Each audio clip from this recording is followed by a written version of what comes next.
বাংলাদেশের ৫৪ বছরের ইতিহাসে কখনোই কোনো স্বরাষ্ট্রমন্ত্রীকে আপনি সফল বলতে পারেন না। টিআইবির ব্যাপারটা হচ্ছে টিআইবি একটা পক্ষপাত দুষ্ট যেটা করেছে, কারণ আপনি যখন করবে তাহলে বিগত সরকারের সময় এগুলো করেননি কেন? টিআইবি একটি স্বাধীন প্রতিষ্ঠান হিসেবে তারা রিপোর্টটি করেছে, কিন্তু যখন আপনি নিউট্রাল বেসিসে যখন আপনি কোনো রিপোর্ট করবেন বা কারো বিরুদ্ধে অভিযোগ করবেন তখন কম্প্যারিজমের জায়গাটা থাকা উচিত।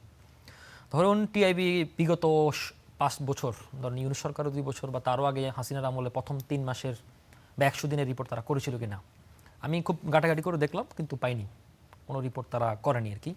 তো আসলে এখানে আরেকটি জিনিস আমি আগেই যুক্ত করে নিই, সেটা হচ্ছে বাংলাদেশ বা যে কোনো রাষ্ট্রের দুটো জিনিস ইউনূস সরকারের সময়ের কথা আমার বলতে পারছি না, কিন্তু হাসিনার আমলে টিআইবি রিপোর্ট করেনি। না, প্রথম ১০০ দিনের রিপোর্ট তারা করেনি। ও আচ্ছা, প্রথম ১০০ দিনের রিপোর্ট তারা করেনি। এবং যেটা আমি বলছিলাম, একটি রাষ্ট্রের স্থিতিশীলতার জন্য দুটি জিনিস সবচেয়ে বেশি জরুরি আমার কাছে সবসময়। একটি হচ্ছে সিকিউরিটি, এটা জননিরাপত্তা এবং ইন্টারনাল সিকিউরিটি সবসময়, আরেকটি হচ্ছে অর্থনীতি। সব জায়গায় আমি এটা বলি। তো সিকিউরিটির আসলে আইনশৃঙ্খলা পরিস্থিতির উন্নতির কোনো শেষ নেই। ধরেন সেখানে একটা ইনসিডেন্ট ঘটলো, ১,০০০টা ঘটলো ইনসিডেন্ট। একটা রেপো যেরকম লজ্জাজনক, ১,০০০টা রেপো লজ্জাজনক। একটা খুনও যেরকম নিন্দাযোগ্য, ১,০০০টা খুনও নিন্দাযোগ্য, কিন্তু এটা উন্নতির শেষ নেই। আর বাংলাদেশের প্রেক্ষাপটে বাংলাদেশের ৫৪ বছরের ইতিহাসে কখনোই কোনো স্বরাষ্ট্রমন্ত্রীকে আপনি সফল বলতে পারেন না, সুযোগও নাই।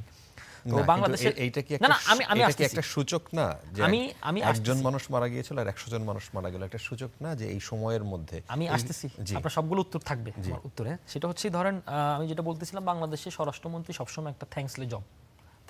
আমাদের, আমি আরেকটু উদাহরণ আপনাকে দেই। ধরেন আমাদের পরিবারে যে মায়েরা চাকরি বাকরি করে আর যে মায়েরা চাকরি বাকরি করে না, গৃহিণী, তো যে মায়েরা চাকরি বাকরি করে তাদের জিনিসটা খুব ওয়ার্কিং লেডি হিসেবে খুব গ্লোরিফাই করা হয়। যে মানুষটা চাকরি করে না, হাউস ওয়াইফ থাকে, তো তাদের এই শ্রমিক মূল্যটা কিন্তু দেখা হয় না।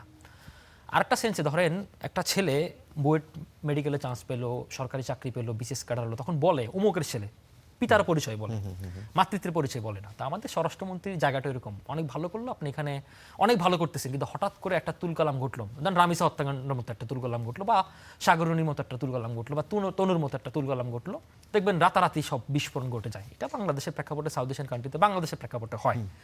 এখন আপনি যে তুলনামূলক সূচকের কথা বলছেন, ধরেন আমি প্রথম ১০০ দিনের যদি অনুপাত করি বিগত ৫ বছর আগ থেকে, ২০২১ সালে ৮৭৯ জন প্রথম ১০০ দিন, ২০২২ সালে ৮৫৬ জন, ২০২৩ সালে ৮২৮ জন, ২০২৪ সালে ৯৪০ জন, ইউনূস সরকারের আমলে সবচেয়ে বেশি ১১০০ জন, এ সরকারের আমলে ৬০৫ জন। একটা হচ্ছে ৬০৫টা, কিন্তু সূচকটা তো কমেছে, একটা পয়েন্ট। সেকেন্ড কথা হচ্ছে কি, এই ৬০৫টার মধ্যে মাত্র ৩টা ছিল রাজনৈতিক হত্যাকাণ্ড, আর ৬০২টা হচ্ছে আপনার জমি জমা, পারিবারিক দাম্পত্য কলহ, বাই মারামারি, অনেক কিছু নিয়ে। সুতরাং আপনি যদি কম্প্যারিজমের জায়গা করেন, আমি এটাকে মানে ফ্রি ব্ল্যাঙ্ক সার্টিফিকেট দিচ্ছি না, কিন্তু কম্প্যারিজমের জায়গাটা, উন্নতির জায়গাটা গ্রাফ দেখা যাচ্ছে যদি আপনি প্রথম ১০০ দিন যে করেন। আর টিআইবির ব্যাপারটা হচ্ছে টিআইবি একটা পক্ষপাত দুষ্ট যেটা করেছে, কারণ আপনি যখন করবে তাহলে বিগত সরকারের সময় এগুলো করেননি কেন? একটা পয়েন্ট। সেকেন্ড কথা হচ্ছে ধরেন আপনার নিশ্চয়ই মনে আছে, যখন বিএনপি সরকার ২০০১ সালে যখন বিএনপি সরকার ক্ষমতায় আসে তখন এমনভাবে রিপোর্টটা দেখালো যে সেখানে বিএনপি সরকার দুর্নীতিতে চ্যাম্পিয়ন হলো, অথচ সেই রিপোর্টটা কিন্তু হাসিনা সরকার বিগত আওয়ামী লীগ সরকারের ২০০০ সালের রিপোর্ট অনুযায়ী ২০০১ সালের রিপোর্ট আসছে, মানে পুরা টার্ন ওভার পিরিয়ডটা ছিল আওয়ামী লীগের আমলে।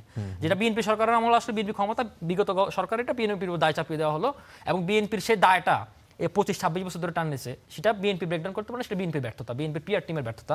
কিন্তু পরবর্তী সময় আমরা দেখলাম বলে যে বিএনপি দুর্নীতি ৫ বার চ্যাম্পিয়ন, কিন্তু পরবর্তী দেখা গেল এই যে সূচকগুলো কিন্তু দিনে কমছে। সুতরাং এই জিনিসটা মনে করি যে উন্নতির জায়গার কোনো শেষ নাই, উন্নতির জায়গা অবশ্যই রয়েছে।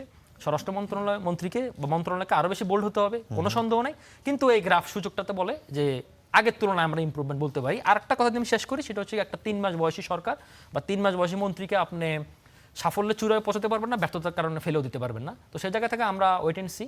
আর একটা কথা আকবর ভাই যেটা বলছে সেটা অ্যাড্রেস না করলেই না, সেটা বলছেন যে এখানে ওনাকে প্রতিমন্ত্রী দেওয়া হয় না বা উপদেষ্টা দেওয়া হয় না।